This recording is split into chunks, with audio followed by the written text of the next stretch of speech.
So, there's a bunch of things in business that we now know that at first we definitely did not know. Honestly, we were just bored with all the content out there and wanted to let our people in on the juicy conversations we were having behind the scenes. Hi, I'm Emily, founder of Conscious Boss. Hi, I'm Natalie Ellis, CEO of BossBabe. Hey, I'm Alexi, founder of Bridge, Soul School, and Epic. We've gathered some of the most incredibly badass entrepreneurs we know and invited them to get real, raw, and honest about all the things so we can get to know their perspectives on how they truly live behind what we see on social media. Everything from running a massive business to sex and relationships to lifestyle and limiting beliefs. There is nothing off limits here. We go all the way there and let you in behind the curtain. If you're looking to get insight into how balancing life and entrepreneurship really looks, not just what you see on social media, then get comfy and join us for these deep dive conversations. We're starting strong here. Yeah. I know. High expectations. Yeah, I know. The pressure's on. I'm like sweating here. Turn up the AC, people.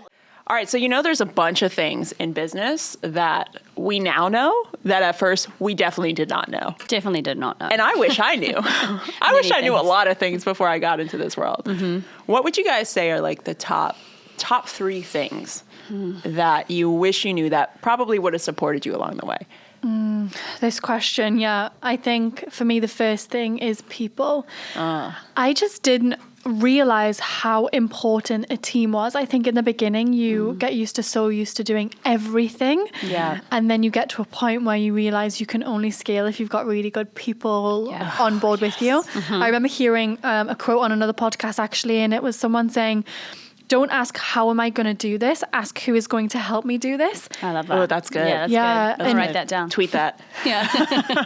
That's really core to everything that we do. And whenever we have a new idea or a new project or anything, it's very much like who is going to lead this. Yeah. And instead of throwing my hat in the ring and assuming I am the best person to do it, like, no, let me have the idea and let me support. Yeah. But there are people out there who are like, they are so good at very specific things. So why not bring them in? So yeah, building our team, it's one of the hardest things, honestly. Right? Yeah, we were talking about that in the car.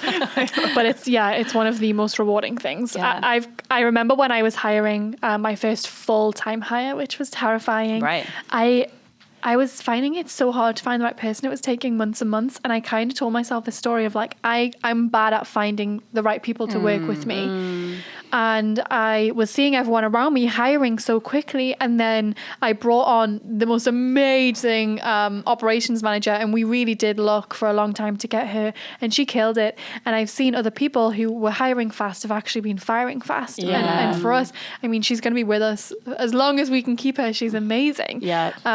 And so actually I changed that story of, no, it takes me a while to find the right person, but when they are there, and I'm sure you guys can relate to that. Someone actually told me that hire slow, fire fast. Yeah, and I think that was one of my biggest edges when I first started hiring people is I didn't even think I needed someone until I was in the weeds. And then I needed them so bad that I just hired whoever was around. And quite honestly, didn't really hire people who knew what they were doing. I hired just on like, oh, I like you, you're a cool person. And sometimes that worked out and a lot of times it didn't. And I spent a lot of time and a lot of money. Yeah. But one thing I want to ask you, Natalie, is with that, like with your first hire, did you have the money for it? Because I know a lot of people when they first started, and this was something that came up for me, it was like, whoa, I can't even think about giving this much money of my business to somebody else because I've been doing everything myself for so long. How was that for you?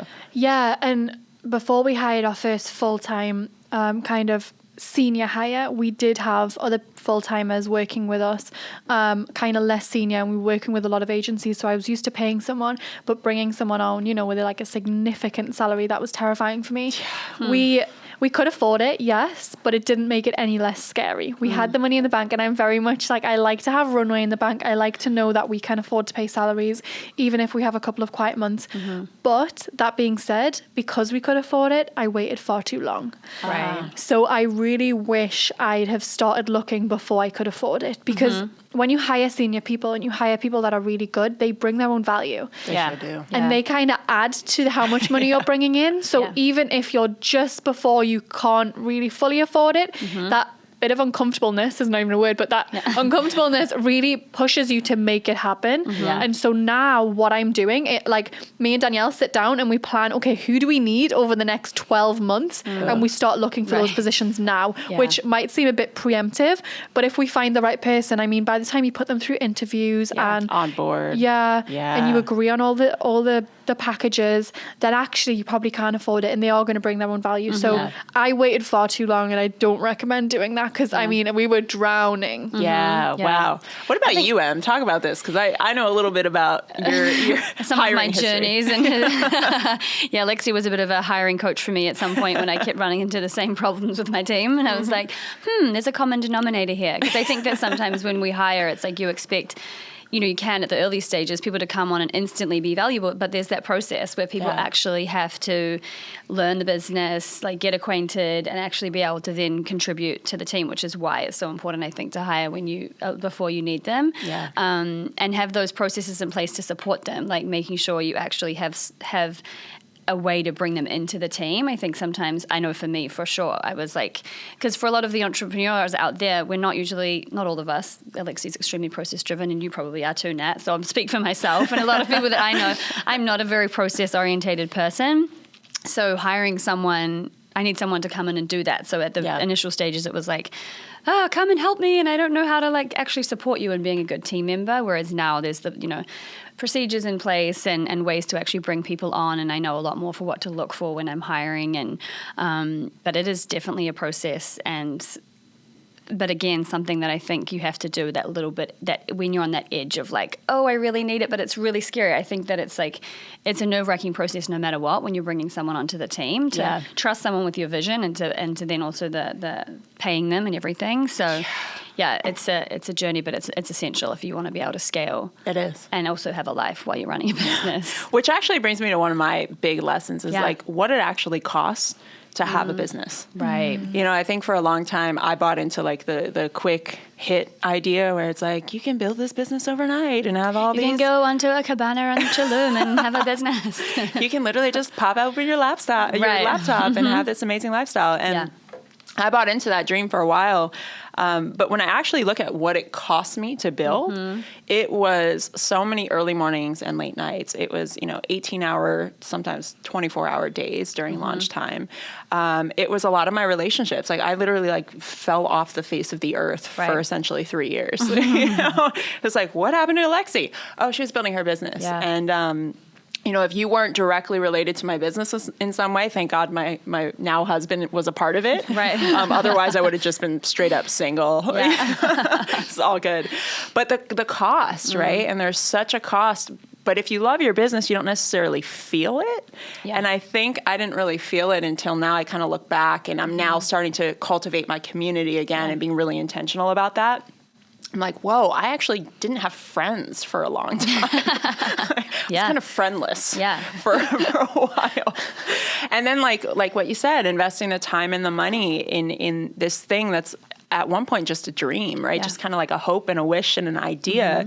And you've really got to burn your boats and go, let's go all in. Let's see what I can do with this. And it can be scary, especially if, funds are low and those resources aren't just abundantly flowing in. And which they're often not at the beginning. Yeah, I bootstrapped. I went on my credit cards. I did everything I had to do to make it happen. So that was a big cost for me. Yeah, I think I think we're in this stage, in this era where entrepreneurship has been glamorized a lot. Yeah. So because of the Instagram and social media and this I think the switch in mentality where it's kind of like it's very cool to be an entrepreneur now. Like I was speaking to someone recently who was telling me that 20 or 30 years ago, it was actually really uncool to be an entrepreneur. It was very, very niche, very odd, whereas, you're one of those people. Yeah, okay, it's strange, whereas now it's it's kind of become, in a way, I feel like some people feel a lot of pressure to be an entrepreneur because it feels like the thing that, if you're not doing your own thing, it's a little less than to sort of not be creating. Right. And I think with that comes a lot of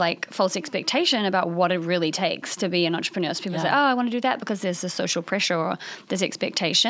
But the reality is there's so many, you guys all know how many things are on the cutting room floor that never make it. It's like a movie, right? Yeah. How much movie they shoot to get to 60 to 2 hours of movie. Yeah. That's the same with running a business. Yeah. There's so many phone calls, meetings, ideas, videos, everything that never make see the light of day that people don't see.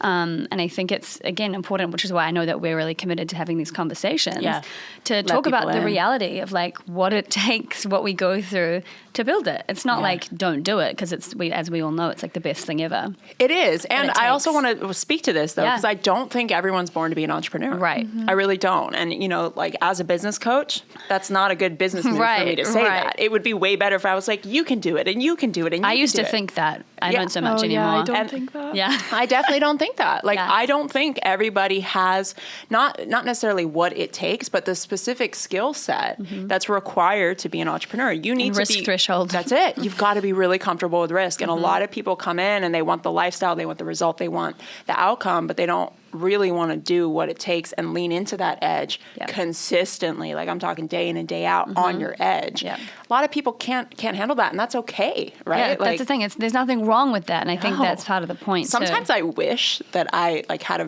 very low tolerance for risk, so I could just have like a corporate job and like have it like turn off. Like have it turn off at the end of the day, where I don't have to like worry about managing people or my business, and it's just like, oh, I just clocked out. I'm done. I feel you, but I think I'm such a born entrepreneur. I don't think that was like ever even an option for me. But it's funny because based on results. When I first started this whole entrepreneurship journey and I dived right into it after university, for me it was, I had this one goal. I was like, if I can supplement like my entire lifestyle traveling by just having a business, then I'm good. And that's what I did through Instagram. And I actually did it. I was living that like laptop lifestyle where I would just work a couple of hours a day and I was traveling. And I was earning pretty good money, but all that money was going on flights and hotels. And actually, for all I was only working a couple of hours a day, there was this big stress in me, like, what if this doesn't happen next month? Because it was very much like I needed to make sure every single month that was coming in, it was not this consistent income. And the second I make the decision to like really go at my business, all of that changed. That whole idea of a laptop lifestyle was just went out the window. Like to scale a real business and to have real consistent income and do it properly, it's just not the reality. And what happened to me, like what you're saying, what it really takes, I used to be so extroverted and I used to be at like all the events and parties and dinners. And being an entrepreneur really turned me into being an introvert because I expend so much energy with work that I get invited to a dinner and sometimes it gives me anxiety, even the thought of going out that night and networking more with people. And so I set my intention of I'm going to go out 3 times this week. I'm going to be social. But the amount of resistance that I have to work through to do that. Girl, you're speaking my language right now. It takes work to drag me out of the house. Because same, I feel like I'm putting out so much energy for my people, my team, my business, my programs. It's a lot. And I think you're absolutely right. It takes that. And I think a lot of us don't necessarily know that until we're in it. Yeah, it's interesting because for me, I feel like I was in that for a while of, I was spending the last couple of years like traveling a lot, and I was in so much, I burnt out a couple of times because it's, running a team, running a business, planning launches and moving to different Airbnbs every 5 days in different countries is like, it's great, but it's actually like it takes such an emotional and mental and physical cost. Sure. And it's interesting now since being in LA and having this stability and switching into actually, which is one of my next points. We're really getting this flow here, guys. Our conversation is just leaning right into the things. Is that sort of switch that I've made as to bringing like a lot of more play into the business? Because I know for me, like I got into this context of just like push, grind, achieve. And, I felt like I was always in this sort of, like, I don't think I realized it at the time, but I was in this sort of low level anxiety a lot of the time because it was like, I'm always thinking about this and planning this and dealing with this person. And now I've kind of switched this context and, I'm in a slightly more transitional space in my business. I'm not in like deep build scale mode, which is just a stage that I'm in, which is really awesome. So I think it allows me to step into this play a lot more. But I feel like internally I've switched a bit of a context from this pressuring, hardworking grind mode into just like bringing a lot more play into not just my business, but my life. And I really feel like through doing that, it's opened up so much more enjoyment for my business. business and also opportunities. So it's like, it feels like it's taken a lot of pressure off the need to drive and the need to create. And I think that is something that I really have only started doing in the last sort of 4 months. And it's just meant that this whole process of building a business, which is, if we really look at it, like, why are we doing this, right? It's for joy, it's for freedom, it's for fun, it's for contribution, it's for like connection, it's for all of these amazing reasons, is really often why we start a business. And I feel like I was not really connected to a lot of those things. So bringing this play into my business and my life has really meant that I now actually enjoy my business and I enjoy my life, because I think that there's a dangerous there's a danger of making business the whole pie. Yeah, and I 100%. really think that business should be a part of our pie, because then the thing is, if anything goes wrong with work, if anything goes wrong with the team, whatever, if that's the whole focus, then people lose their minds, and it's like, oh, now everything is not working. So I think not working. Right. It's like, my life is not working because this business, but business is a part of. It's like a vehicle and like purpose and everything, but there's other pieces. Yeah. So I feel like play has been huge to me, and I feel like I wish I knew that earlier. I just want to say too, like, Em and I have known each other now for a couple years, and Nat, you and I are new friends. Yeah. But one of the coolest things in watching Emily's journey is she's really leaned into this. Like, we have a skate club. Right. We've only gone skating once. We may have only gone once. I may have fallen on my tailbone. She may have almost broken her tailbone. But things like that seem so ridiculous that seem like they absolutely do not contribute to the bottom line. Like, we went to yoga, we did like morning dance sessions, and we've just been like out quite a bit. This one's been keeping me busy. But it absolutely has added to my bottom line. That's the thing. It actually does add to the bottom line. I really believe it does. It does. And that's actually one of the things I wanted to share too, is like, there's no there to get to. Right. Yep. Like, I think early on in my business journey, it was, once I do this launch, and once I do this project, and once I do then I'll. Yep. And that's a trap. It's such a trap, right? Yep. And I think I've really let that land of like, there is no there to get to. Mm-hmm. It's all right now. Yep. So now what do I want to create? How do I want to play? What do I want to try on? And then it, like you said, it removes that pressure of like, this has to be the launch. This has to be the thing. Like, we were in Jamaica over New Year's, and I did a launch of Soul School, which is my membership program. By the pool. I was literally laying in the pool on a floaty. Yeah. I was like, I'm in launch mode right now. Right. Like, just creating a new avatar for what it needs to look like. But by the way, that was a huge breakthrough for me, because the last launch I did, which was probably a year prior to that, I was totally stressed out. Yep. And losing my mind, up 24 hours, like working on all the things, finalizing the website like 20 minutes before the launch, freaking out. Yep. And here I was like, I'm just going to make this as easy as possible and as graceful as possible. Yeah. And I may not get as many people. Right. But whatever. Yeah. But how does it get to feel in the process? And that's it. And the process of it, and like loving the process and enjoying the creativity and like the play of the creativity has been huge. Yeah. I feel that, because it's like, for me, for when I was building my business, I kept thinking, when I do this, when I reach that. And I got to a point where, I can happily say, I don't need more money. I don't need, like, these things aren't a need for me. Yeah. It's very much, I want to do this. I crave to do this. Yeah.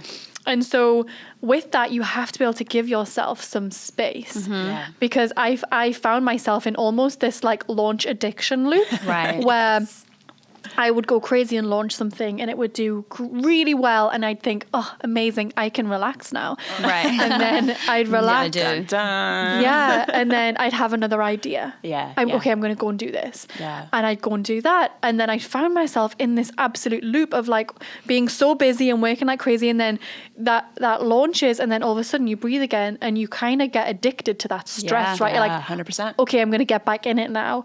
And realizing that for me has been a game changer. Like, I really try, no matter whether it's a launch or whether it's a quiet period, I try and have that structure. I try and do the exact same things and feel the same way to try and break that stress addiction loop, because I think that's one of the hardest things for us. Like, when things are quiet, you're almost like, this shouldn't be so quiet. I'm going to need to fill this space with something really large. I'd love to dive in.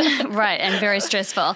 I'd love to dive in on this one actually and ask you guys, because I think that a part of that is the societal conditioning of like achievement equals success, success equals worthiness, right? And I think especially when it comes to entrepreneurship, and again with this like glamorization of like achievement and being an entrepreneur and all of these things, the expectations now, especially on like young people, but that's a whole nother story, on us to become and be and more, the standard is so much higher. And so I think that why I think it can be so addictive is because, and I'd be curious to know if both of your answers, is this identity that we can create around achievement and success. And like, okay, so when I create this launch and I bring in this revenue and I bring in these numbers and et cetera, that therefore means that I am. So when there's that space and that emptiness, you know, as a society, we don't value happiness as a metric of success. Talk about valuing we talk about it, like, and we don't value peace of mind. We don't value deep, meaningful connections and just afternoons off with your friends. Like we should, but like as a mainstream society, that's not a metric that we really look up to. So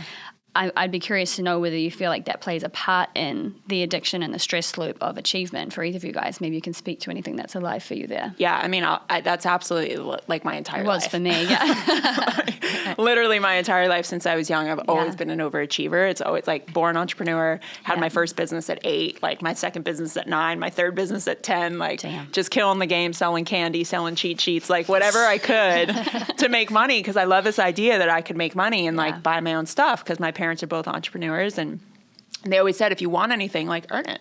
And I'm grateful for that. And it also created this monster in a way where it's like, ooh, let me see what I can create. And because I did well in school and I did well kind of with business and life, I always got celebrated by society. And that felt really good for my ego. Yeah. You know, like, oh, you don't know any better. You're getting validated. Validated left and right. And even, you know, from the people that love me the most and know and accept me for who I am, they're even like, wow, you're doing great. Like I saw what you did in New York. That's great. And it wasn't until I hit my rock bottom, and I've had a few of them, but my first one where I recognized, you know, I had a couple shows on network TV and had, you know, a 6-figure modeling career and basically had the dream life. Was like live all things the society says are amazing. And I was miserable. You know, I had bought my first place in New York and renovated it. I did all the things, checked all the boxes, and recognized like, holy cow, this actually isn't it. And that's when I had to do the soul searching and actually be okay with myself just being. And that's been a process. Like even in those spacious moments, I still have the urge to fill it because it's like, I feel like I'm almost doing a disservice to my creativity if I'm not honoring these ideas that are coming through.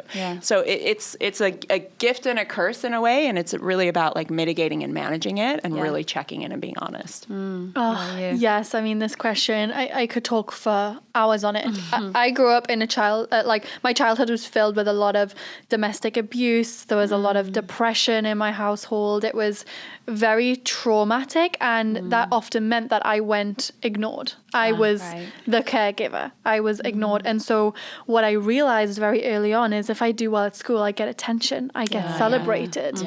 And without knowing it, I became absolutely addicted to this. And I was the kid that no matter what was going on at home, I was getting top grades in my class. Like I was killing it. And same as you, Alexi, like really like started these businesses early on. I mean, for me, I was like, I need to get out of here. Same, small town. I was like, I'm going to do whatever it takes to get myself out of here. So I was 13 and I started to make really good money on the internet. And I was like, this is my doing what? ticket. Just curiously. Building websites. Okay. For people. Get it, girl. I was not doing that when I was 13. That's why my landing pages kill it. I've been doing it for a while now. Wow. 13 years. She's OG on the web. OG on the web. 13, that was like some Microsoft. That was like when AOL just came out. I was sitting on MSN Messenger when I got home. You were building websites. Same, but I was also like DMing all the eBay shops at the time, and I was like, hey, you should get off eBay and get your own website. I'll do it for you. Then I noticed every day I'm hustling. There was a little gap in the market, and I found this way I could like import products from China. So not only would I build this eBay store a website, but I would import products to them and sell it to them wholesale. But so I started doing that. Meanwhile, I'm just doing cheat sheets and candy. Meanwhile, I'm literally sitting on MSN Messenger talking to boys. That's what I was doing. I mean, I did that too. You know, I bet you did. Yeah, all multitasking. The things. But yeah, I started to make really good money, and that for me, on top of the achievement side, was a real big addiction. And so even now it shows up, and there's times where like I might want to just chill for a day, and I might want to go and lay by my pool and chill, and then even in my head I can hear myself thinking, well, Stephen will think you're not even working. Stephen couldn't give a shit if I'm working. Right? He'd probably be so proud of you. Yeah, but in my head, I have this story. Like and he's judging you. Yeah, and it's so funny interesting. because I'm the opposite. If I see anyone like chilling and like still killing, and I'm like, oh my God, I'm so happy for them. Like, this is awesome. But then for myself, I'm like, why am I assuming I'm being judged when I never judge anyone for that? Right. It's real. It's a thing. See, the truth is, like, full disclosure, I've judged people for that. For what? For taking time off? Yeah. Because secretly I wish I could do it. Right. Right? Like the only time I was really judging people was when I didn't feel I quote unquote had the time. Yeah. I just wasn't creating it. I wasn't prioritizing it. But I totally judge people. I'm like, this person doesn't work as hard as me. And like the whole like, and I was thinking about this in the shower the other day. Will Smith is like famous for saying, I will outwork anybody in this industry. I may not be as talented, but I'll outwork anybody. Yeah. And I heard that a long time ago. And that was like my motto. You were like, yes, I was me like, too. I may not be talented as this person or this, but I will outwork and outgrind everybody because I'm like born hustler. Yep. But like, I'm not proud of that anymore. Right. You know, it's like my whole mentality around that has shifted. So I love that you brought that up because I was just thinking about that. And now I celebrate people who do that because I know that it takes a lot to create that. And it takes like being a stand for true self-care and self-love, not like massages and manicures, but like Those are nice too, but they're nice as well. But like true self-love, like I'm going to take some space and just be and not have to be anything other than that. Yeah. And I think it's also like something I want to just presence is like it really comes down to like tapping into what feels good, because it might feel really amazing for you to just like you, for example, Alexi, and I know you as well, Nat, to be honest, like you love to create and like that's something that brings you like a lot of joy to like sit and tinker on a website. Me, clearly, it doesn't. Like I would rather like go and skate pull or your like go eyelashes snowboarding or like something else. So it's like tapping into like again, there's no formula, but like it's if that feels really aligned for you to just keep working on something and it's bringing you all this joy and everything like that, and your life is feeling really good. It's not like don't do it because it's bad to just be achieving all the time. But I think it's like like what resonates the loop. for you. Yeah, like because it can be insidious and you can not see it sometimes. Of like, and I think that's just comes to like. Probably one of the things that I mean I've got on here like trust, which is also like spirituality and ritual and like self-awareness, like tapping in. It's really just tapping into what feels aligned for you, like what feels good. Because if you're burning out and you're frustrated and overwhelmed, then that's a sign. And like that's what happened to me. My brother said to me last year when I was doing my TED Talk and launching and planning events in Australia, and I was like full meltdown and like thought I was about to get depression. And it was the second time that year that I had full emotionally, mentally, physically burnt out. And he was like, you are not listening. Like the universe is trying to tell you, like someone's trying to tell you that what you're doing is not working. Like this is not how it should be, you know? And that really landed for me. And honestly, since then, I've pivoted everything just internally, really. Yeah. And now everything feels so much more spacious and playful and fun. And you just, sometimes that needs to happen for you to actually see, okay, this isn't how I want it to be. Yeah.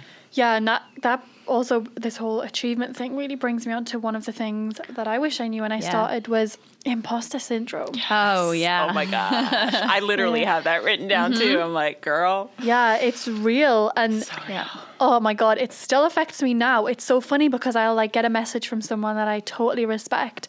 And I might have the same size business of them. I mean, who really gives a shit? But I might. But then they'll message me and say, I want to collaborate. And I'll be like, oh, what? With me? Really? Who, me? Right. And I'll call Steve and I'll be like, can you believe this? And he's like, yes. He's like, yeah, I can. Of course. I'm like, absolutely. Really? Right. And it's still. What are you seeing that I'm not seeing? Yeah. And it still blows my mind. But one thing that I've had to get really good at is knowing my worth and knowing my value. And I've gotten into a few partnerships in business where they haven't been that good for me. And I've kind of partnered with people because I've thought, I can't do this on my own. I need them for this. I need them for this. And the truth is I didn't. And I've gotten into it and I've realized my own value after the fact. And so I think that's advice that I give to a lot of people before you do anything like that, and before you and I am a big fan of collaboration, but before you give your value away in your head and before you dilute your power, really think about how much you're bringing to the table. That's huge. that's changed my negotiations. Like, Right. and it's so funny because I used to go into my negotiations like I'm not a born negotiator. Honestly, like I love to just create and be given a contract and like, Right. yeah, that's cool. And so take it. I go into my negotiations just thinking, oh my God, it's so amazing that they want to work with me and they see this. And I say yes to whatever they propose now. I go in and I'm like, I know my value. You're Right. in or you're out. And I don't care if you're out because it's not aligned. And I mean, my contracts have doubled. Like all of these things I would never have even thought to question because I know my worth internally. Right, yeah. And it's not about how many followers you have. It's not about how much money you make. It's about how much value you bring and how much like value you are. Yeah. And I wish someone had told me that. Right. That's so huge. And it's so funny in television, like as a host, I used to be a TV host. I don't know if you knew that, Natalie, but when I did that, I knew my value in that because I'd just been in the game and I saw how I was like kind of, I could stand out from other people based on how I showed up. And I used to same thing like, here's what I want, or I'm a no, I'm walking away. So I used to always get what I wanted. Then when I transitioned to my business being about me and not about what other people are telling me to say, right? Because there's a difference. There's what I'm saying from my heart versus here's a script, Alexi, read this. And that was really challenging because I almost said to myself, like, well, who am I? Like, who's going to care what I have to say? Because I've been programmed to be given a script on what's important to share. So that's been a huge journey for me. And actually, what I wrote is getting over myself is required. Like, that's something that I wish I knew. Because I think in some way, I got into business almost to prove something to myself. But truthfully, the journey of business has forced me to do so much inner work, which is great. Yeah. I love it. I love it. And Yeah. oh yeah, I love it. And it's like scary as hell sometimes. Like sometimes I don't want to look at how much I give a shit about what people think. And that was a huge one, like getting over the fear of like, well, what are they going to say if I do this video on this topic? And even the process of getting to the person I am now on my platform, which is like the most me I've ever been, that's been a journey to find my voice, my authentic voice. Because I think in the beginning it was like, well, who do I need to be successful? Right. And now it's like, well, no, I get to be myself. And if you don't like it, fuck you. Right. Like, it I'm feels out. good to get there. It's so, and you mentioned personal growth. It's so funny because I remember when I was at university and we'd look at Maslow's hierarchy of needs. Yes. Oh, yeah. And theoretically I got it. Self-actualization. I know what that is. You're like nailing it. Oh God, no. I remember hitting that point of like, you get to a point in business where you're only going to grow as much as you grow personally. 100%. Oh, yeah. That's the real piece of Maslow's. Yeah. Right. Yeah. That's where the rubber hits the road. Yeah, and a lot of people don't recognize that. You know, we all do business coaching in some aspect, and a lot of clients will come to us and say, oh, I need the strategy, I need the thing, the funnel or whatever to get to that next thing. And I'm like, no, it's actually you. And if you want to look there, you can actually really break this ceiling and become successful. But unfortunately, a lot of people just want the strategy and they think that's going to do it. But if you don't have the context to hold that strategy, it's not going to work. Yeah, I remember one of the most profound things Stephen ever said to me. He's going to love getting all these mentions, but I give him one of my goals for launch a couple of years ago, and he was like, cool, double it. I was like, what? It's like double the goal. I was like, I can't do that. Yeah. It's like, double it. I love that. You can do it, and I want to see you do it. Yeah. So I doubled it, and I wrote it on my whiteboard. I'm like OCD about having all my numbers on. So I wrote it on my whiteboard.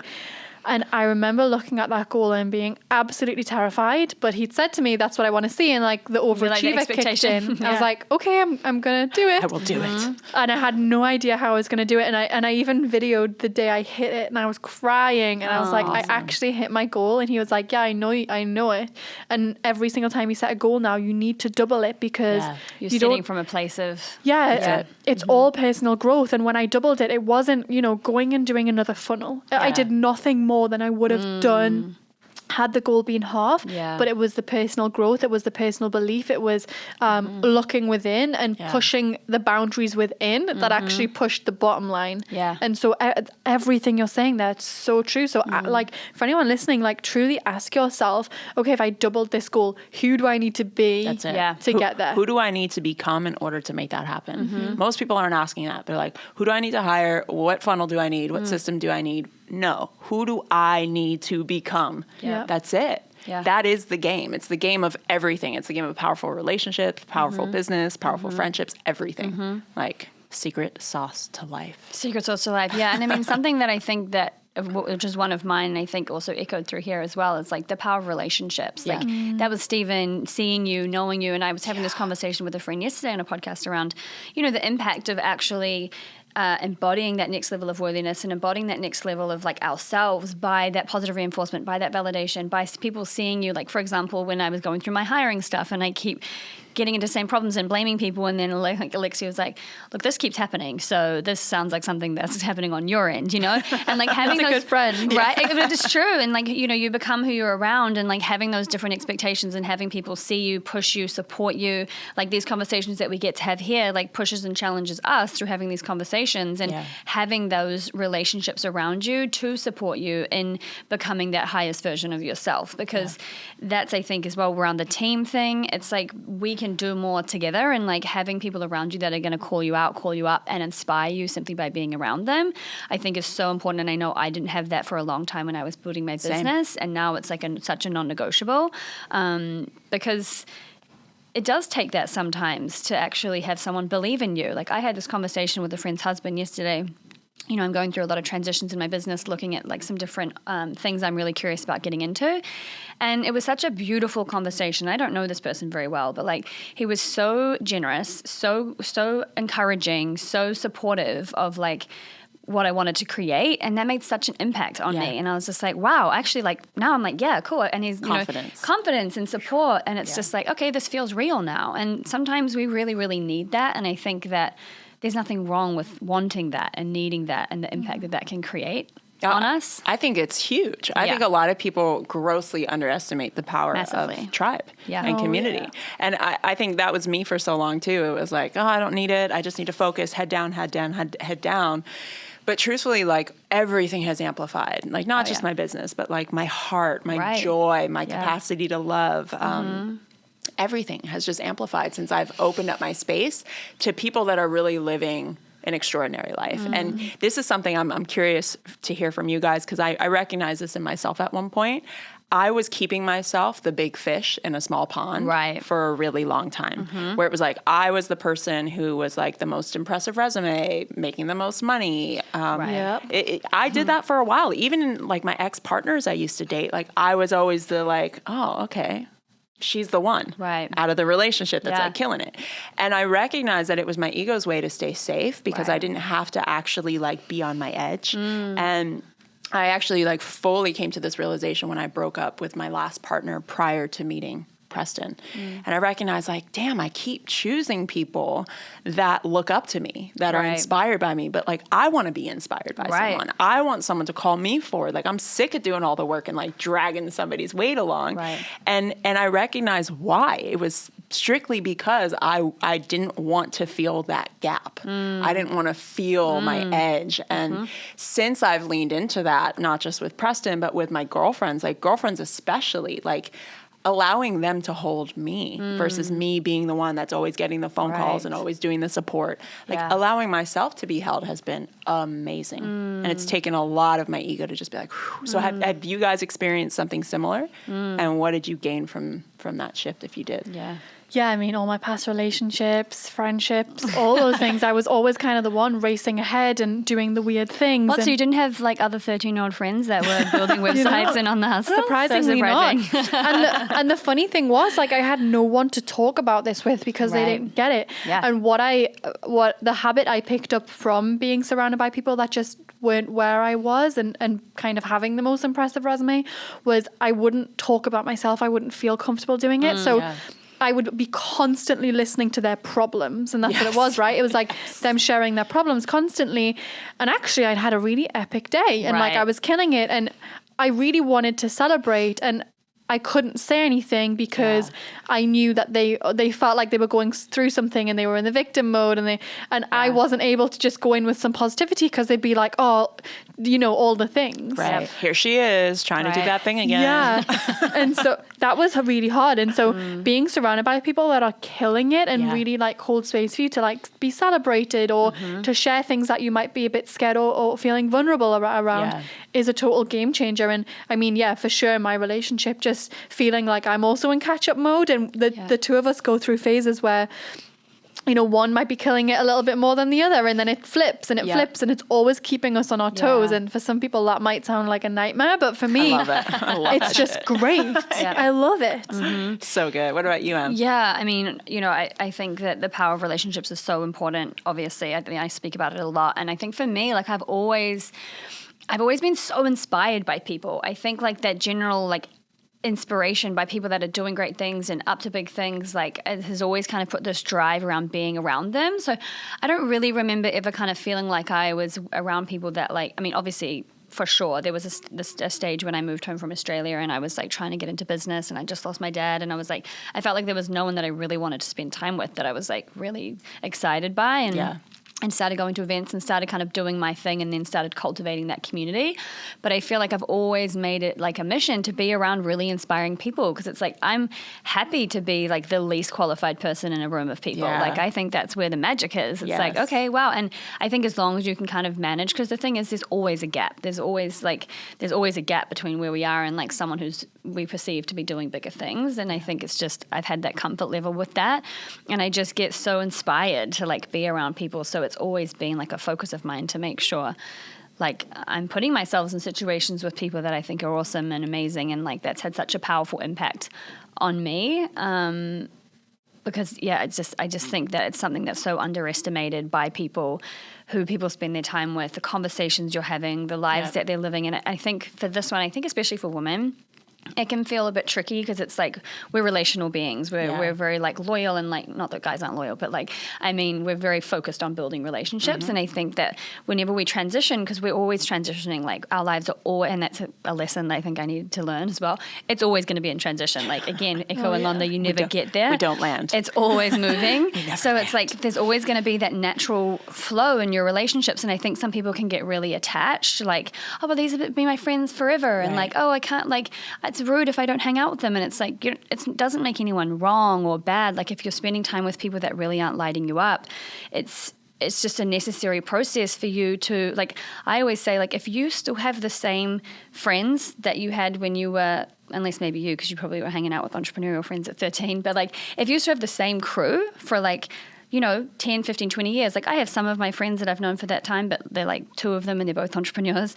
Like for me, I feel like that symbolizes that like there hasn't been enough growth, because it's not really realistic that you're still going to be... Well, unless you guys grow together, right? Right, but I mean, how realistic is it that you're all going to be growing together at the same stage? For sure. Like it might sound extreme, but I think that it's just allowing that natural process in your relationships to occur because it's just so necessary. Yeah. And it's not getting attached and saying, we've got to be a forever thing, right? Right. And just knowing that, like, one of my best friends and I, who I've known since I was 17, we took 2 years off. And it was really good for us. Yeah. I needed to be head down, and she was like exploring and finding herself. And now we've come back and we can relate on this whole different level. Right. But we like needed that split to really like create that divide. Yeah. And it's just really interesting too. You said something that inspired something for me.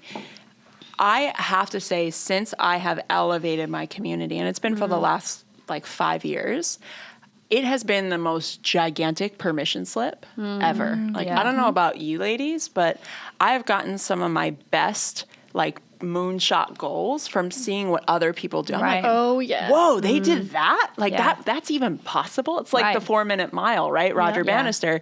He was, everyone was like 4-minute miles impossible. And then he breaks it. And then right after, in that same year, like 100 people break that. Yeah. And they'd never been able to break that before. I have so many Roger Bannisters in my life that I'm like, oh, that's possible. Right. Cool. Now that I know that's possible, I'm going to do that. Yeah. And the question is, for any of you out there listening, do you have people in your life that are having you question the impossible? Yeah. Because a lot of us are so used to throwing that word around like nothing. Oh, that's not, I can't do that. Yeah. That's never happened. But the truth is, we just haven't met somebody who's done that, because a lot of the times we don't see behind the scenes. Right. And when you get behind the scenes, you really get this taste of like, oh, actually, I could probably do that too. So yeah, you just said something and that sparked that whole, like, I would say the majority of my business is a giant thank you to those people who dared to play big enough to inspire me to do the same. Yeah. So true. Yeah. I really, and we always say like being unapologetically ambitious, but I used to be apologetic about my ambition. right. I used to think that I was shooting too high, because then I would have those people in my life that didn't get it, and they'd say, oh, you're just selfish, or oh, you're greedy for this and wanting this. But then I'd look at the impact some people around me were having, and the moonshot goals they were achieving, and I'm like, I can do that. I just needed to know that it was possible. Yes. Just show me, and I'm off. That's all I need to know. Yeah. But also I want to bring on to my third kind of bit of advice, because you said something earlier, and it was about Will Smith's quote of like, I might not be the most talented, but I will outwork you, and how it's not about that. But one thing I will say for everyone listening is, do everything well. Yes. Oh, excellence. I Because love that. no matter how many jobs I've had or what I've done, like when I was working as like a checkout girl when I was at school, like I was the best checkout girl they'd ever seen. I was Killing it. winning awards left, right, and center for signing everyone up for like these bonus cards, and like you tell me a goal, like I will get it. And I went into work every single day just like, I am gonna kill it today. Yes. And those are the kind of people that I want around me too. 100%. Like whether I'm helping my team with customer service, or whether I'm writing like a landing, whatever it is, I'm going to do it to the absolute best of my ability. And also goes even further than that. It's something I tell my team all the time. Whenever you work with anyone, I don't give a shit how they behave. Yeah. Because you're the one that controls if you're a pleasure to work with or not. Yeah. And I say we're a team of people that do things excellent, and we're also a team of people that are a pleasure to work with, and people remember that. And I think those two things have honestly been so key to my success personally, is no matter what I'm doing, I'm going to do the best job that I possibly can. Yeah. Nothing is above or below me. Same. I love that. I do think that is a trait that is seriously lacking in today's world. Oh, yeah. Because everybody, there is a sense of entitlement. Like, oh, well, you just hired me for this, and that's not my job, so I'm not going to do that. It's like, we were talking about this just the other day. See how long you're working for us. Yeah, like we volunteered at a prison, and we had these guys doing job training with us, and we said the number one thing we look for to hire somebody is this dedication to excellence. And that means that if you're hired to do job A, but you see that something's needed in job B, you do it because you saw it. Yeah. And Initiative. And excellence and drive and determination.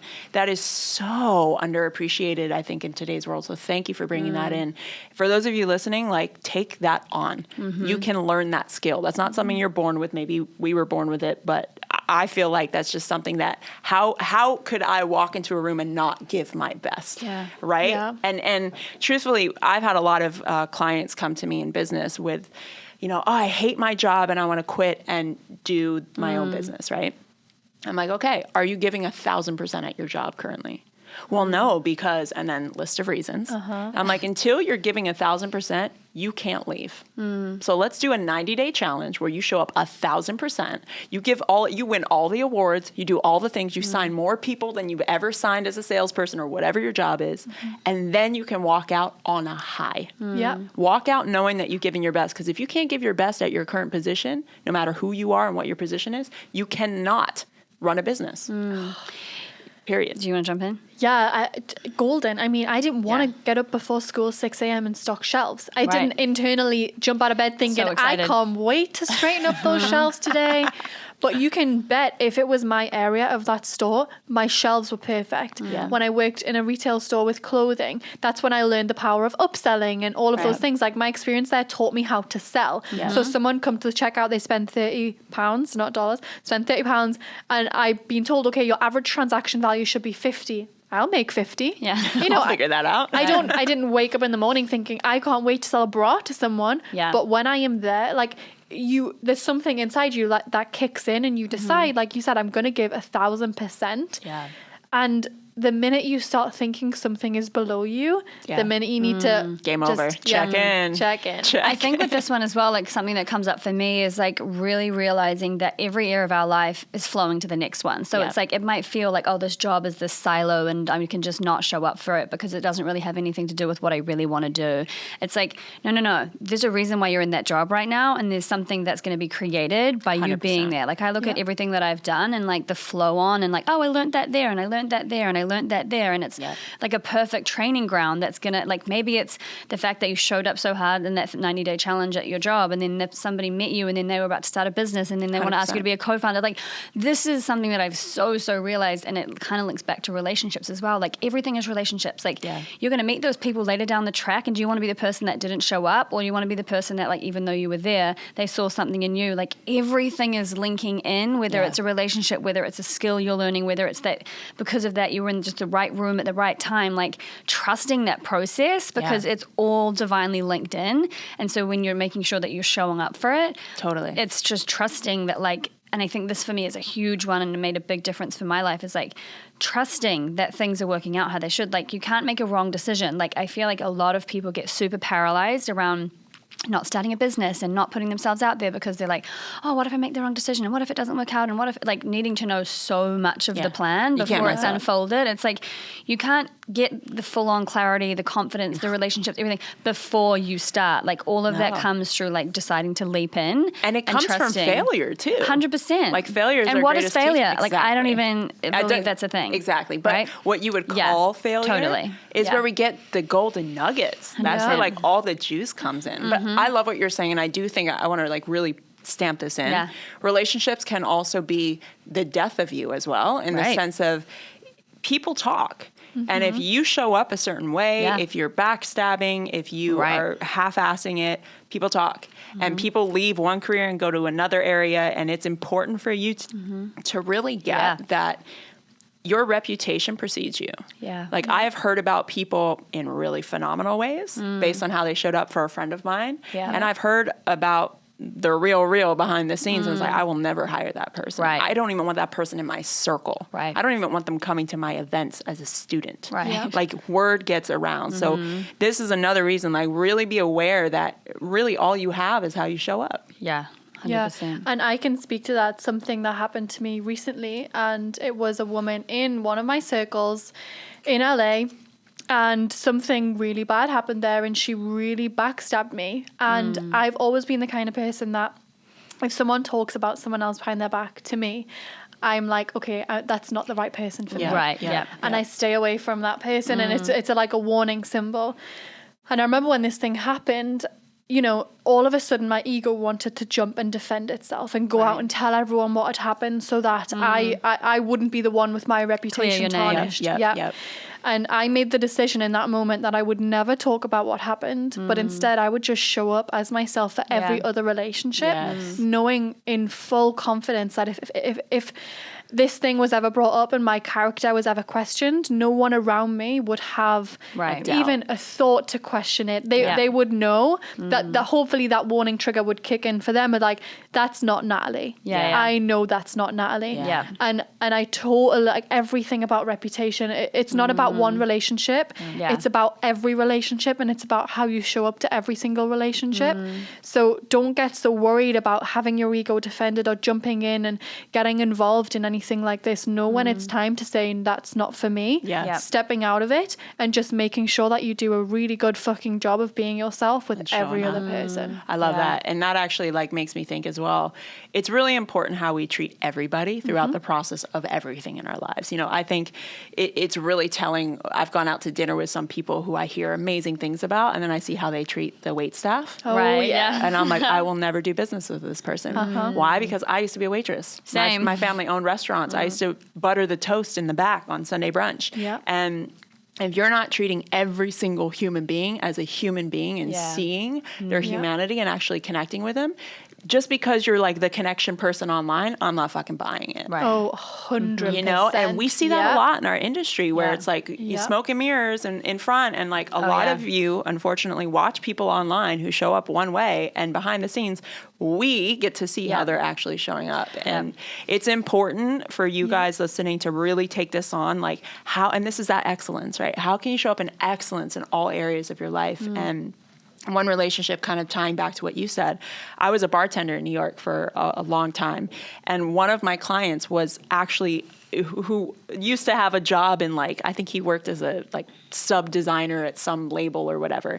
He ended up leaving and becoming an associate producer at HGTV. How did I get my first HGTV hosting job? Him. Yep. because I treated him like an awesome human that he was, and we connected, and he remembered me. Yeah. Right? So it's like, you never know. You never know.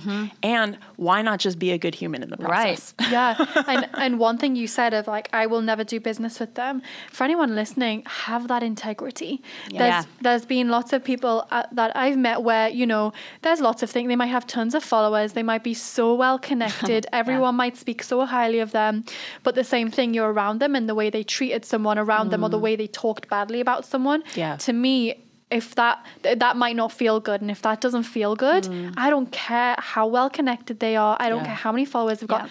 I'm not getting involved. Yeah. And have integrity with yourself and be able to understand your own power and realize you don't need to be friends with every single person that's well connected. Right. Yeah. Definitely not. You really don't. And sometimes that can be a thing. Oh, but they're really well connected. And but there's no oh buts, anything. Yeah. If you're a good person, you do a really good job and you treat everyone really well, that doesn't matter how well connected you are to the person that's well connected. Yeah, totally. And I think as well, it's like any time that you have that internal kind of like friction, like for example, like, oh, but they're really well connected, even though something inside of me is not really in alignment, and you choose to still go that route.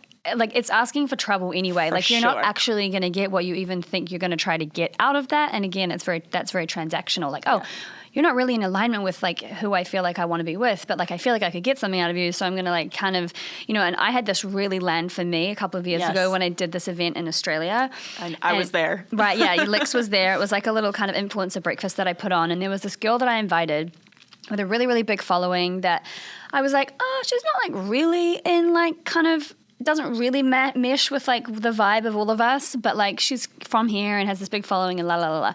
It would have been a big win. Yeah, it felt like a big win to kind of get her to come along, and a few people that I sort of told that she was coming were like, oh, they were kind of confused in a way because they're like, oh, I wouldn't really have thought that like she would, you know, be in that sort of scene or whatever. And she came, and from start to finish, it was like she just brought changed the whole energy of the room.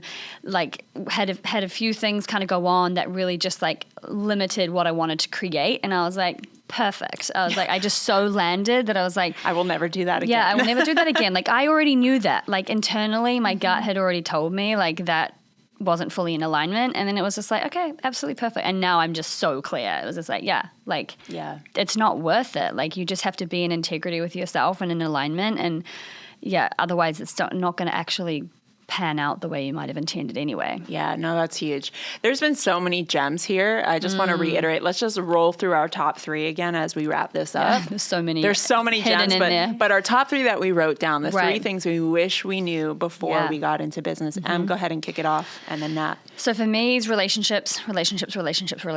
Create them, add value, build them. They're so important. The second one I actually wrote was like action first. You don't need to know how it's all going to pan out. It's going to change so many times in the way that you actually think you're going to create. So jump in and figure it out. And then trust and play. Trust the process. It's all leading you where you want to be, and play and friggin' enjoy the ride. I love it. Yeah. Love it. Nat, give us your top 3. So my top 3, the first one is team, you know, being surrounded by great people and hiring really well, and don't rush that process. My second thing is understand that imposter syndrome is real, and you've got to know your own value, and you've got to be able to step into your own power and be your own cheerleader, even if no one's cheering for you. And the third thing is just do everything well and with excellence. Yes. Love it. So my top 3, the actual cost of what it takes, being willing to show up, do the early mornings, the late nights, being willing to do whatever it takes to make that dream of yours happen, that persistence, that dedication. Getting over yourself is required. You've got to get over yourself, and that is a process. It doesn't happen overnight. We've got imposter syndrome. We've got the fear of what other people think, and that is a process, but doing work on the self will truly expand what's possible for your business. The more you expand what's possible for you. And then third, there is no there to get to, and you cannot fail. Yes. You cannot fail. So it's literally a game of creation. What do you want to create? What do you want to play with? How do you want to feel? How do you want to feel in the process of it? Yeah. So many good nuggets here, ladies. So good. My soul feels nourished. Right? That was great. The funnest. That was the funnest. Yeah, we hope that there was something in there for you guys. There was obviously a lot more than those, but it was such a joy to create this, and I hope that it really lands for you guys to just inspire you to get in the game and just enjoy the journey and just create what feels super aligned and exciting. Yeah, I love it. And if you know, this, I always ask this at the end of all my things, take one thing. Right. Like there is a lot of things, but take one thing that really like hit for you or had your body feel a certain way or you were like, oh yeah, I got to work on that. Yeah. Take one thing from this conversation and action it in your life. Do something about it before the end of the day today. Yeah. Because truthfully, when we take it and action it, it starts to stick, and that's how it becomes embodied. So And you know what I would love? That one thing, if you're brave enough, I'm kind of challenging you, I would love for you to share it with us on social. So whether you're screenshotting this recording, however you're listening, screenshot and share that one thing with us, because not only is that going to be amazing feedback for us, it's going to be accountability for you, and it's also going to be able to share this value with everyone that's following you and really cares. So please do that and tag us so we can repost it. Yes, tag it. And I will just say one other final thing is, take what resonates and leave the rest. I remember someone said that to me once, and it's like, I think it can be easy to like go, okay, these are the rules now and X, Y, and Z. It's like, but your body knows, your soul knows what you really need to land with. Like all of us have different opinions on many different things, and that's perfect. So take whatever resonated and feel free to leave the rest. Don't get stuck on it. You know, if it's an edge for you, dive into it, but like leave it if it really doesn't feel like it resonates. That's totally okay as well. Love it. All right, ladies. Well, this has been great, and love you guys. Mic drop.